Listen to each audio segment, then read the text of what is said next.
When is tillage good and when is tillage bad? Hey, I'm Justin Hitt from Prosperity Homestead over here volunteering at the Sustainable Homestead Institute in Ridgeway, Virginia. And I'm using the BCS tractor here and I'm retilling a few beds. Now, we talked originally about the incorporating biomass into the soil or onto the soil, and rather than burying it, we do what's called a shallow tillage. However, going over the bed a second or third time, I'm starting to get into 3 inches or 4 inches of tillage. So let's talk about that. First off, you can see how they planted out a beautiful job in beds that were just shallowed one time. And we need to understand the context of the environment here. So beds that are up the hill are significantly more mature than beds that are downslope. Those beds at the top of the hill, these terraces, are they were good beds before I got to them, before I was tilling them. Look at this beauty right here. And we grew cover crop, and then we came through and we did a shallow tillage to terminate the cover crop. Now, with this kind of row and density, we could come in and layer in compost, and we have rabbit manure here, we have chicken manure here. We could come in and layer the manures. However, we don't have 1 or 2 beds. Number 2, we're not on a level surface. And number 3, we're doing this at a much larger scale. So you may say, hey, Justin, you can no dig that. You could have put tarps over it and killed off the grass. Yes, that's appropriate in some environments, but not all environments. So what you need to make sure you do is what's appropriate for your environment. As you can see here, there's lettuces and there's onions down the middle there. There's fennel and other brassicas over here. There's a lot of vegetative strips. And so what we decided to do for this particular property, rather than a large amount of excavation work to level these terraces out and give us level growing beds, we wanted to demonstrate a terrace garden method. And we wanted to, knowing the feed costs are getting high and knowing that straw and those things were already expensive when we started, we wanted to make sure we had a lot of biomass available during the season. So that's why we chose to do the vegetative strips, which are our access points. I'm actually walking on them right now. And this one was actually cut down a couple weeks ago, and you can see it, you cut it down and it grows back. So during the season, we're gonna cut the biomass that's growing on the vegetative strips, which are also structurally holding the hill together. And we're gonna use those as mulch on the beds rather than straw. And we're gonna layer in these nutrients as we go. But at the end of the season, it is highly likely that all this grass will break down, just like the grass-fed demonstration that I've done for you. All this grass will break down. We'll cover crop again. We may even idle some beds. And then we'll start the whole cycle over again. Now, there will be a point where we don't need to till unless we're using a mechanical seeder. So many of these are done with plant starts. So there are hundreds of plant starts. They started thousands of plants in the greenhouse. But if we're going to be using a mechanical seeder like what's going on for corn, we have to till the beds again to make them more granular like this. Now, that's not always easy because there's a lot of organic material in the beds, and the organic material has to break down. And if you bury the organic material, then it's going to ferment under the soil rather than breaking down into a useful product to feed the plants. So this bed will simply get raked out. They'll use the mechanical seeder to put the seeds down and get that bed growing. This bed over here has different types of melons in it, and they just came along and put them right in the beds. You can see right in the middle how there's a lot of biomass at the surface. That's okay, because you're putting in one plant at a time. So tillage, we want to choose appropriate tillage. This bed was actually tilled again before they put in the plants here. You want to choose appropriate tillage. And then there will be a point where you're going to stop tilling, or you're going to have so much biomass on the beds that you're not going to be able to put in seed or plant by seed. So it's a balance you have to make. I know there's people that talk about the no-till method, but they don't have acre size gardens. There's people that talk about, you know, the market garden that has to have a BCS tractor. You don't have to have the BCS tractor. You don't have to have a tiller. You don't have to have equipment. Now, one of the things I like about the BCS is that it's a multi-function tool. So I can put a flail mower on it. I can put a sickle bar. I can put the row, you know, mounder. I have a hiller, you know, all kinds of stuff. So if I'm not tilling regularly, I can do something else with the tractor. But you don't necessarily need to have a tiller because you can still plant the starts. Okay, now we're gonna expand and we're gonna do more. So we're gonna have some corn, some calorie crops. Those need to be tilled. Now, one thing too, I mentioned how the beds at the top of the hill are more mature. This is very important to listen to.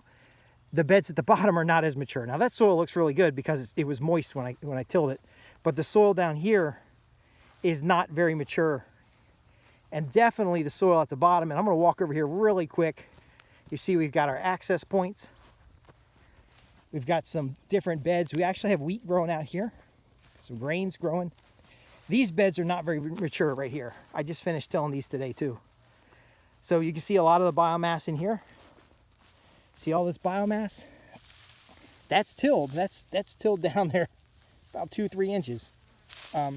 But again, all this biomass on the surface has not incorporated into the soil. But we don't want to bury it. We don't want to incorporate it deep into the soil. We want it to be in the first 2 inches or so that it breaks down. They're going to use a mechanical seeder in here, and it's my understanding that the mechanical seeder will seed through the crop residue because the crop residue is kind of chopped down. But again, we got wider grains here. That's being tilled by the grains. There's actually even alfalfa inside the grains, and they'll feed the soil. Some peas in there too. But basically, we're tilling with mechanical equipment when it's advantageous for a large area that we're going to mechanically seed. We might till that a little bit more than we would an area where we can put plant starts, and then we use plants to till the remaining, or to at least prepare the soil so that we can end up with that better, more quality soil. We're not tilling more than a few inches into the soil, primarily to knock the roots out for these plants so that they don't come back and compete with the other plants. But ultimately, we're using the biomass that's being grown on the crop.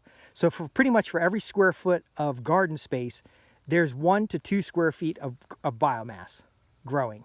So we're using the biomass to then feed the garden beds.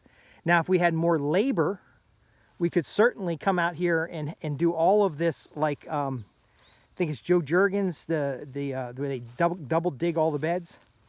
We could do this with permanent raised beds like we have at the top of the hill, but we don't have the labor to do that, so we're substituting equipment labor. But it's not a 10,000 pound piece of equipment, you know, it's a 300 pound multi-use tractor that's simply just roughing up the surface. So I hope that's answered a lot of your questions. I know a lot of folks are sending me notes about, you know, why are you using tilling? How does tillage fit in permaculture? Well, we're ultimately limiting our tillage to specific areas for specific reasons.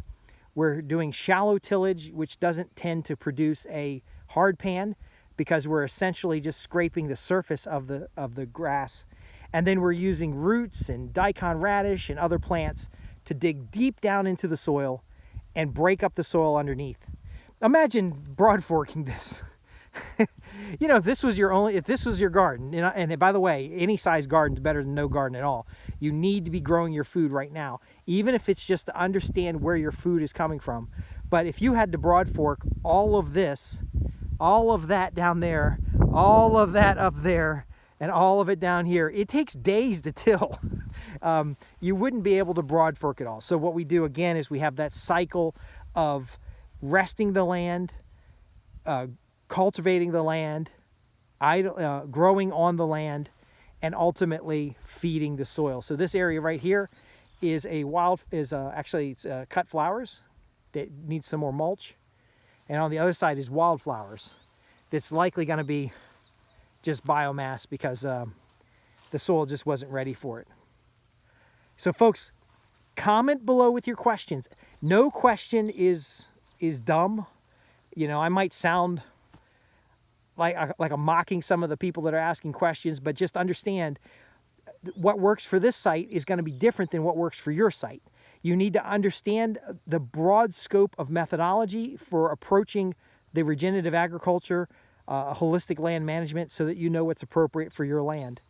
We're reading, so even looking at the grains here, we're reading the height of the grain and the types of plants that grow better than others. You can see a lot of alfalfa here. That alfalfa seed is everywhere, but it's only growing in certain spots. So we're minding that. We're also monitoring terrain so that when we do till, we're only creating level terraces inside of the hilly slope area. And then we leave some areas idle or vegetative strips for that recycled vegetation. Again, whether you have a large garden, much larger than this, or a smaller garden, you are going to have a kind of a reflectiveness of what we're doing here. So if it was a very large garden and it was very flat, you still would have vegetative strips where you're alternating your seasons between idled rows and cultivated rows, between biomass and not biomass. If you had a flat garden in a backyard in a rural space, you might have double reach rows with grass strips in between them, and those grass strips might be mowed, where the cuttings are then composted and then spread back out on the bed. This is an agricultural site that has a large amount of rabbit and chicken manure as well as cow manure. So we're using a broad acre approach. So somebody who has 3 to 5 acres as a garden, you'd use a more broad acre approach. And then there's actually other places growing biomass that complement the biomass that we're growing here. And again, your biomass, we grew sun hemp last year. We got alfalfa this year and some grains. Your biomass can be an edible crop. We actually have Jerusalem artichoke that I will also be planting out as a biomass. So folks, I am delighted to answer your questions. I'm excited to hear about your gardens and to even see pictures of what you're doing. You don't need a BCS tractor. You don't need a piece of equipment. You can rent a tiller in the beginning years. But again, even in the tillage, it's not about deep tillage. It's not about going down there a foot and making light, fluffy soil. It's about just a few inches on the surface. And those few inches on the surface, putting the appropriate crops in, the appropriate access, and growing as much food as you can. I'll see you in the next video. If you have questions, you can visit www.prosperityhomestead.org. Go to the contact page, ask your questions. I am delighted to hear from you folks, and grow as much food as you can. Thanks for watching.